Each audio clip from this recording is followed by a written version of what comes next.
on the winter solstice, when the sun's at its furthest point in our relationship to it, to the south, the sun will set over House Mound 6. Okay. So on December 21st this year, we'll have a walk that day, or a couple of them, and we'll be showing that alignment. On the summer solstice, when the sun's at its furthest point to the north, it sets over House Mound 3. Okay. And on both the vernal and the autumnal equinox, the sun sets over House Mound 2. Those alignments are on purpose. It's partly to go and reinforce that connection between the spiritual and the mundane. So from the sun, which is the most powerful of all the spiritual entities, to the representative of the sun, which is the temple. Inside the temple was always burning the first fire, the sacred fire, which is the physical manifestation of the sun. And it's the reason why there's a mound lined up, is that's where the primary leader would be sequestered during the 3 days that the sunset appears to sit in the same spot. Okay. So the day of, the day before, and the day after, the sun will appear to sit in the same location. And for those 3 days, the primary leader would be sequestered away. No food, no drink, no sleep. When he comes out, he's going to tell everybody what the sun told him needed to be done, either to make things better or to keep them going well. So again, this is a global thing, just like you said. This Cultures is the all over the biblical- world use exactly the same process. This is the biblical area, you said, for the North America Indian. Yeah. Okay. This is the Washington, D.C. and the National Cathedral, if you will. Every group had their own specific groups that are, the PowerPoints, the Moundville, Etowah, Cahokia, Spiro. But Spiro is basically kind of the coordinator for everything. Yes, it was the spot that controlled pretty much everything. And Yep. everything that is important, the language, it was here. It was found here. The only pan-tribal writing system in the U.S. is found here at Spiro. Because what Spiro does is to try to keep this confederation, which they cannot dictate. Yes. So you have to reinforce all of these ideas. Political, economic, religious, all of those are engraved into the conch shell, disseminated through messengers to ambassadors from Spiro, and then from there reinforcing that all of these, at least on the elite level, are sharing these ideas. And so the downfall of this was around 1350. Well, yeah, it starts around 1300, Okay. continues finally by 1450. The Mississippian as a national confederation just no longer exists. People had over time, especially that last 50 years or so, slowly but surely just abandoned it. It's not working. Rain patterns. Because of the rainfall patterns, the drought cycle that we were going into, not only locally but nationally, significantly impacted people's belief in the elites. The leadership were just not doing what they were paid to do. And apparently the gods didn't like them, or at least the spiritual power didn't like them anymore. And so you were saying that the three main animals that are, what were The they? three different levels. So you have the Underworld, which is animals like the snake, shows up in the art as snakes, fish, turtles. This world, which is usually represented by humans, deer, raccoons. The upper world, birds of prey like falcons, hawks, eagles, and then the sun itself, which is usually a circle with an equidistant cross in it. And these symbols are also found worldwide. Yes. For the same. Many of the same symbols, because political systems are about control, and there are universal. There's not a universal mind, but our minds are affected by the same things. Yes. It's that height issue. It doesn't matter what race you are, what time period you're in, height is controlling. Yes. And to some extent, the power images, open fist, closed fist, birds of prey, big cats, spiders, snakes, those are universal in terms of power. And so in your opinion, for sure, Spiro is the center, the epicenter. Yes.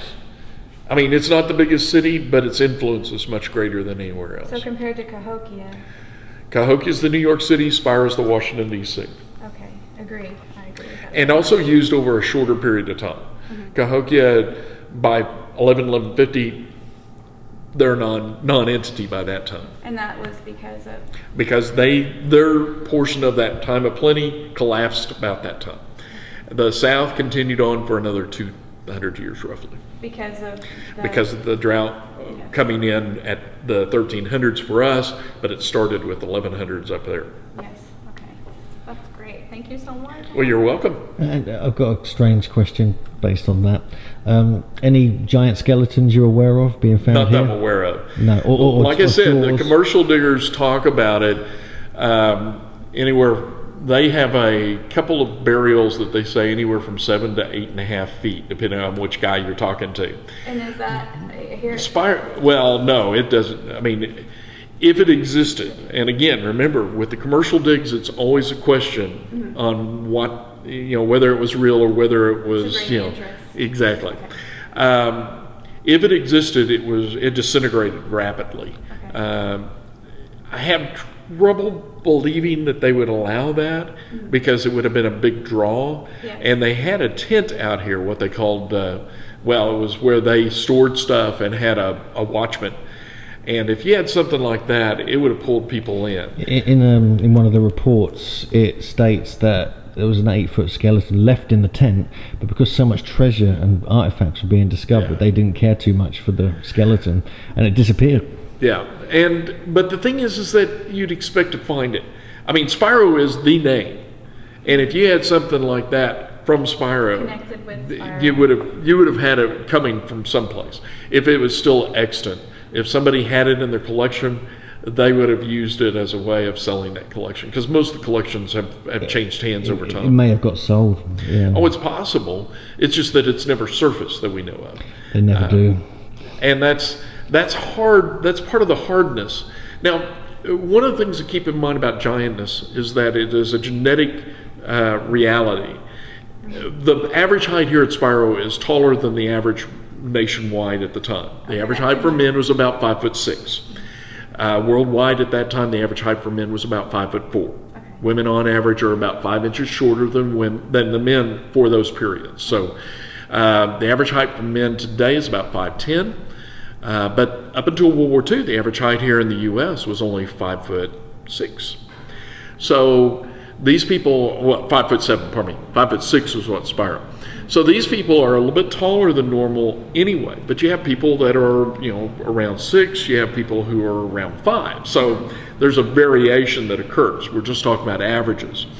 And you would have had a potential, just like we do in our society. We have individuals that have, are in the 7-foot range. Yeah, and that person probably would have been revered, maybe? Not necessarily, but they definitely would have been incorporated in the political system, most likely. For an advantage. Although, to be honest, they probably would not live long.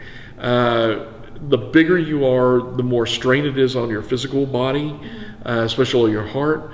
And you have all sorts of arthritis and other things that are accelerated when you have giantism.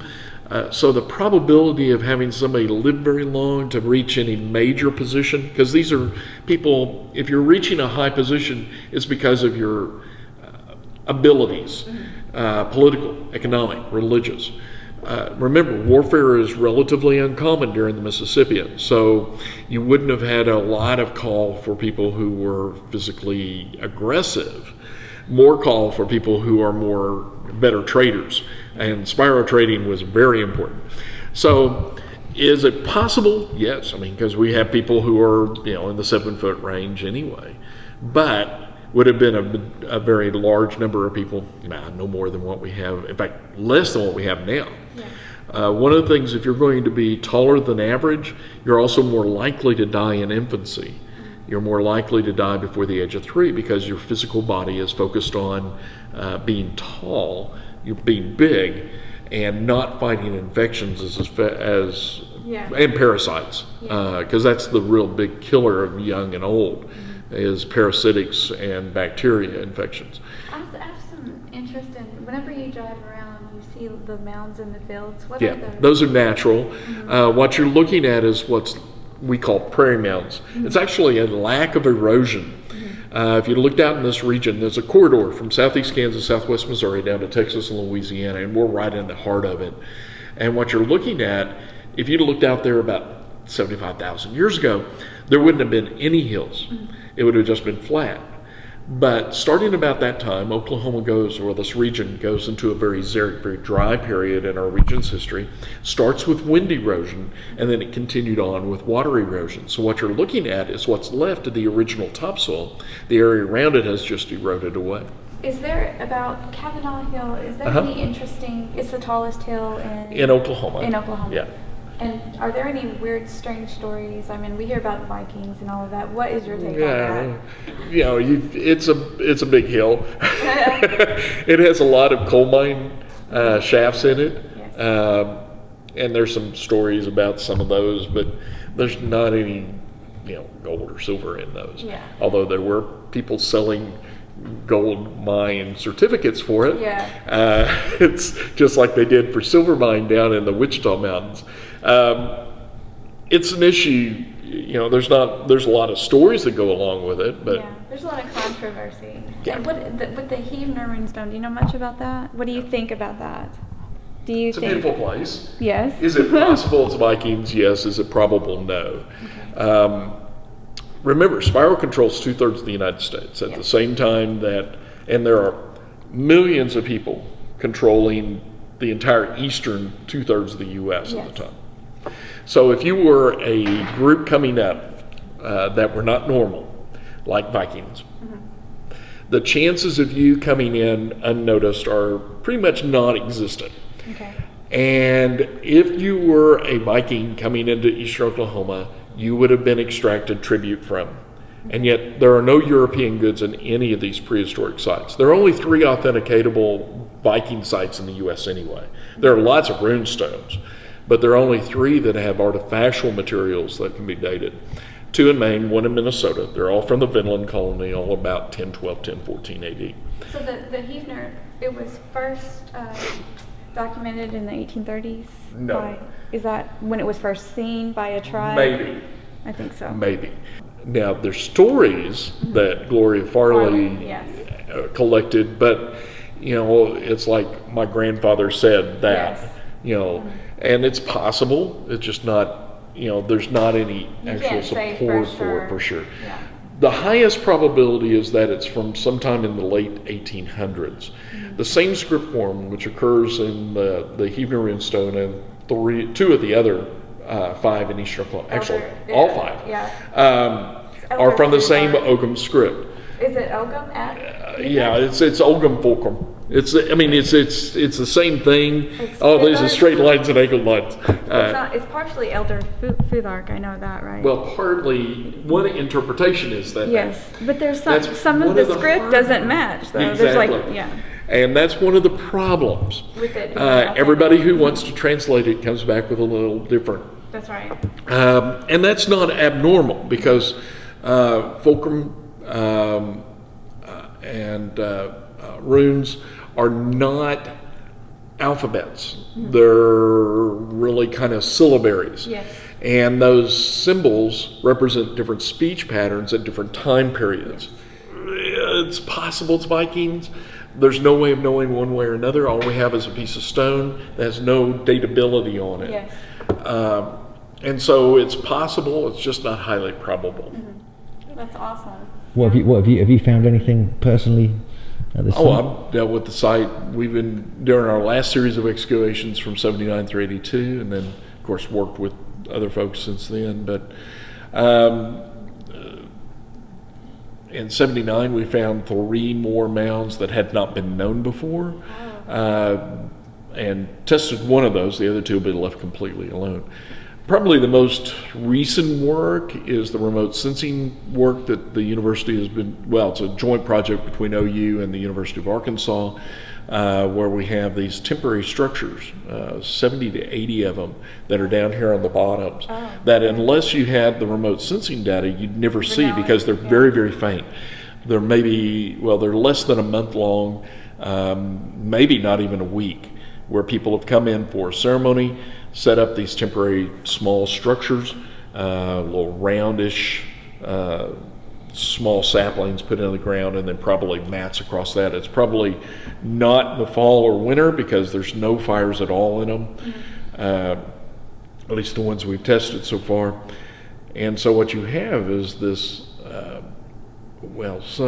some of the researchers are thinking it may be corresponding to that central chamber event. Okay. So this would be about 1350.